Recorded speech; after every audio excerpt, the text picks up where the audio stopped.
Bismillahirrahmanirrahim.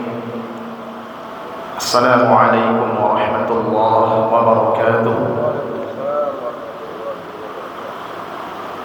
Alhamdulillah.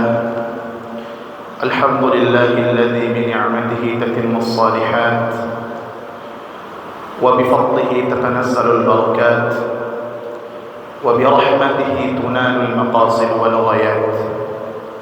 أشهد أن لا إله إلا الله وحده لا شريك له وأشهد أن محمدا عبد الله ورسوله صلى الله عليه وسلم تسليما كثيرا مزيدا أما بعد فاسمعوا قول ربكم جل وعلا في محكم التنزيل أحل لكم ليلة الصيام الرفث إلى نسائكم هن لباس لكم وأنتم لباس لهن علم الله أنكم كنتم تختانون أنفسكم فتاب عليكم وعفى عنكم فالآن باشروهن وابتغوا ما كتب الله لكم وكلوا واشربوا حتى يتبين لكم الخيط الأبيض من الخيط الأسود من الفجر ثم أتموا الصيام إلى الليل ولا تباشروهن وأنتم عاكفون في المساجد تلك حدود الله فلا تقربوها كذلك يبين الله آياته للناس لعلهم يتقون. Bapak Ibu kaum muslimin jamaah salat zuhur yang dirahmati Allah, segala puji bagi Allah Subhanahu wa taala yang dengan segala kenikmatannya sempurnalah semua kebaikan. Salawat dan salam kita ucapkan untuk Rasulullah sallallahu alaihi wasallam yang kepada beliaulah Allah turunkan, Allah wahyukan syariat yang sempurna. Bapak Ibu kaum muslimin jemaah Jumat yang dirahmati Allah Subhanahu wa taala, salah satu keberkahan yang Allah berikan kepada kita dalam ibadah puasa adalah makan sahur. Makan sahur ini Bapak Ibu bukan hanya sekedar makan. Makan sahur ini bukan hanya sekedar mengisi lambung, mengisi perut, mengumpulkan energi, tidak. Tetapi di dalamnya ada kebaikan, di dalamnya ada keberkahan. Makanya Rasulullah sallallahu alaihi wasallam mengatakan, "Tasahharu fa inna fis sahuri barakah." Makanlah kalian di waktu sahur karena di dalamnya ada keberkahan. Tasahharu walau bi jur'atin minal ma'. Makan sahurlah kalian walaupun tidak ada yang akan dimakan, walaupun hanya dengan seteguk air. Begitu Rasulullah sallallahu alaihi wasallam memerintahkan, menganjurkan kepada kita semua. Bapak Ibu kaum muslimin yang dirahmati Allah Subhanahu wa taala, sejatinya makan sahur ini Bapak Ibu rahmat dan keringanan yang Allah berikan kepada kita. Kenapa? Karena di awal-awal ibadah siyam itu diwajibkan. Ibadah siyam itu tidak seperti yang kita kenal saat ini. Di awal-awal siyam itu diwajibkan pada tahun kedua Hijriah. Orang mulai berpuasa, mulai menahan diri dari makanan, dari minuman, dari mencampuri pasangan. Kapan mulai menahannya? Mulai menahannya sejak masuknya waktu Isya. Atau ketika seseorang telah tertidur. Kalau sudah tertidur sebelum waktu Isya, maka tidak boleh lagi makan dan minum. Atau kalau sudah masuk waktu Isya, tidak boleh lagi makan dan minum. Bayangkan Bapak Ibu yang dirahmati Allah, kalau syariat ini yang berlaku sekarang, bagaimana jadinya kita, Bapak Ibu? Tapi Allah yang Maha Pengasih, Maha Penyayang, Allah ubah syariat tersebut. Bapak Ibu yang dirahmati Allah, ayat yang kita bacakan tadi adalah buktinya.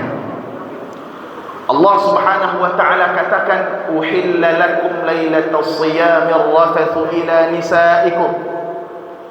Dihalalkan kepada kalian ar-rafathu ila nisaikum, mencampuri pasangan-pasangan kalian. Terlebih lagi makan dan minum dihalalkan oleh Allah Subhanahu wa taala. Ayat ini mengisyaratkan kepada kita bahwa ketiga hal ini di awal-awal puasa itu disyariatkan, dilarang. Makan dan minum di malam hari tidak boleh, mencampuri pasangan di malam hari tidak boleh. Lalu Bapak Ibu yang dirahmati Allah, kebanyakan para sahabat merasakan sesuatu yang sangat berat dengan syariat ini. Sampai-sampai ada seorang sahabat namanya Qais bin Sirmah al-Ansari, atau dalam riwayat lain dikatakan Sirmah bin Qais al-Ansari. Ya, Sirmah bin Qais al-Ansari ini, Bapak Ibu, profesinya adalah petani. Profesinya keladang kurma. Yang namanya orang bekerja di ladang kurma, bekerja fisik, ditambah lagi dengan cuaca yang panas, tentu merasakan kelelahan yang sangat begitu melelahkan, yang sangat letih. Sehingga ketika Sirmah ini pulang ke rumahnya dan sudah masuk waktu berbuka, dia bertanya kepada istrinya, "Wahai istriku, hal indaki ta'am?" Apakah ada makanan yang akan dimakan? Kata istrinya, "La, walakin sa'atlubu laka." Tidak ada makanan wahai suamiku, akan tetapi nanti akan aku carikan keluar makanan untukmu. Akhirnya apa?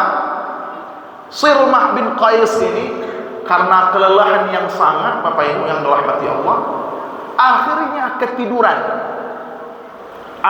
ketiduran. Istrinya pula, "Khaybatan lak alimta." Wahai suamiku, betapa meruginya engkau. Apakah engkau tidur? Ya, karena syariat puasa ketika itu di awal-awal diwajibkan, kalau sudah tidur atau sudah masuk waktu Isya, tidak boleh lagi makan dan minum. Ya, akhirnya apa? Tidak jadilah Sirmah ini makan dan minum, Bapak Ibu. Lalu karena sudah 24 jam tidak makan, bukan hanya 24 jam, 24 jam lebih, di siang harinya Sirmah ini pingsan. Lalu disebutlah kepada Rasulullah, disampaikan kepada Rasulullah ceritanya, Sirmah ini begini-begini wahai Rasulullah. Fa'anzalallahu al-ayah uhilla lakum lailatas shiyam wa kulu washrabu, sampai akhir ayat. Allah turunkan Al-Baqarah ayat 187. Allah katakan, wa kulu washrabu, makan dan minumlah, hatta yatabayyana lakumul khaytul abyad minal khaytil aswad, sampai jelas mana benang putih, mana benang hitam. Nah, jangan salah pula kita memahami ayat ini. Ada dulu sahabat di zaman Rasulullah, memang diambilnya Bapak Ibu benang putih dan benang hitam itu, diletakkan di bawah bantalnya, lalu dilihat dia makan dan minum sampai dia merasa sudah jelas yang mana benang putih dan mana benang hitam. Bukan seperti itu pemahamannya. Yang dimaksud dengan benang putih di sini adalah terbitnya fajar. Yang dimaksud dengan benang hitam di sini adalah sawadul lail, gelapnya malam. Silakan makan dan minum, silakan makan dan minum sampai terbitnya fajar, sampai masuknya waktu subuh. Allah turunkan ayat ini, Bapak Ibu yang dirahmati Allah.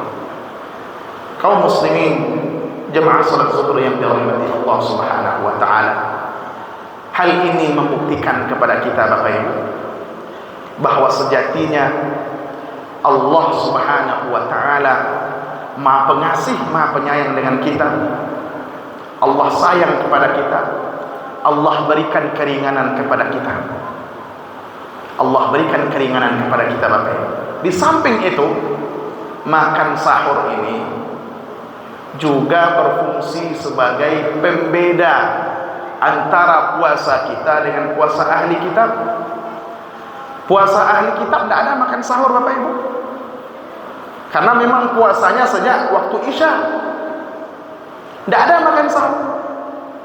Rasulullah sallallahu alaihi wasallam mengatakan, inna fasla ma baina siyamina wa siyami ahli kitab akilatus sahur. Beda puasa kita dengan puasa ahli kitab adalah makan sahur.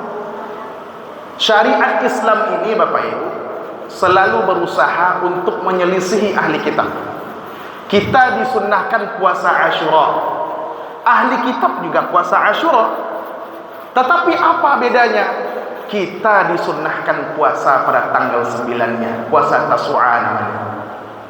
Apa tujuannya? Menyelisihi ahli kitab, berbeda dengan ahli kitab. Begitu juga dengan makan sahur.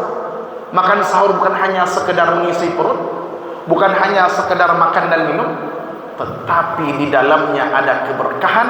Lebih-lebih lagi kita menyelisihi puasanya ahli kitab. Bapak Ibu yang dirahmati Allah, banyak maaf. Aqulu qawli hadza wa astaghfirullah wa li wa lakum.